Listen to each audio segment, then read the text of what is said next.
તો આ તરફ વાત સુરતની સુરત શહેર હાઈ એલર્ટ પર જોવા મળી રહ્યું છે। સુરત પોલીસ કમિશનરે બેઠકનું આયોજન કરી અને સુરત હજીરા વિસ્તારમાં આવેલી ઇન્ડસ્ટ્રીને લઈને પોલીસ કમિશનરે ખાસ એક બેઠક બોલાવી।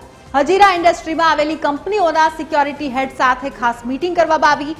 દરિયાઈ કિનારે સુરક્ષા વ્યવસ્થામાં વધારો કરાયો।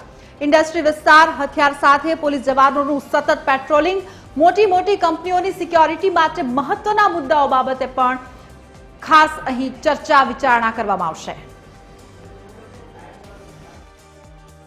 ભારત અને પાકિસ્તાન વચ્ચે જે તણાવભરી સ્થિતિ સર્જાઈ છે તેને લઈને સુરત પોલીસ પણ એક્શન મોડમાં જોવાઈ રહી છે। ખાસ કરીને દરિયાકાંઠે આવેલી જે ઇન્ડસ્ટ્રી છે તેને લઈને સુરત પોલીસ દ્વારા એક બેઠકનું આયોજન કરવામાં આવ્યું છે। હજીરા એમએનએસ કંપનીમાં જોઈ શકાય છે સુરત પોલીસ કમિશનર અને જોઈન્ટ પોલીસ કમિશનર તે સાથે એસીપી અને ડીસીપીનો કાફલો પણ અહીં તૈનાત છે। કહી શકાય છે હજીરા સ્થિત જેટલી પણ ઇન્ડસ્ટ્રી આવેલી છે મોટી તેના તમામ સિક્યુરિટી ઓફિસર જે છે તેમને સાથે લઈને તે ઉપરાંત કંપનીના જે પીઆરઓ તેમને અહીં બોલાવવામાં આવ્યા છે।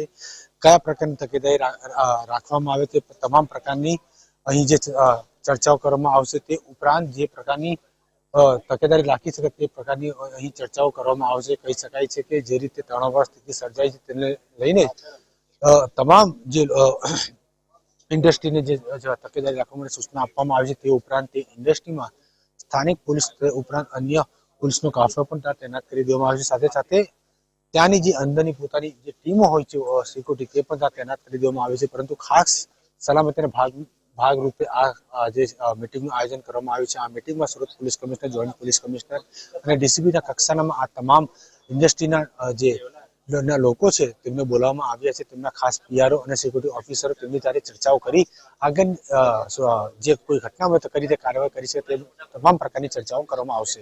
કેમેરામેન જસમીત સાથે જયેન્દ્ર પાંડે, ટીવી 18 ગુજરાતી, સુરત।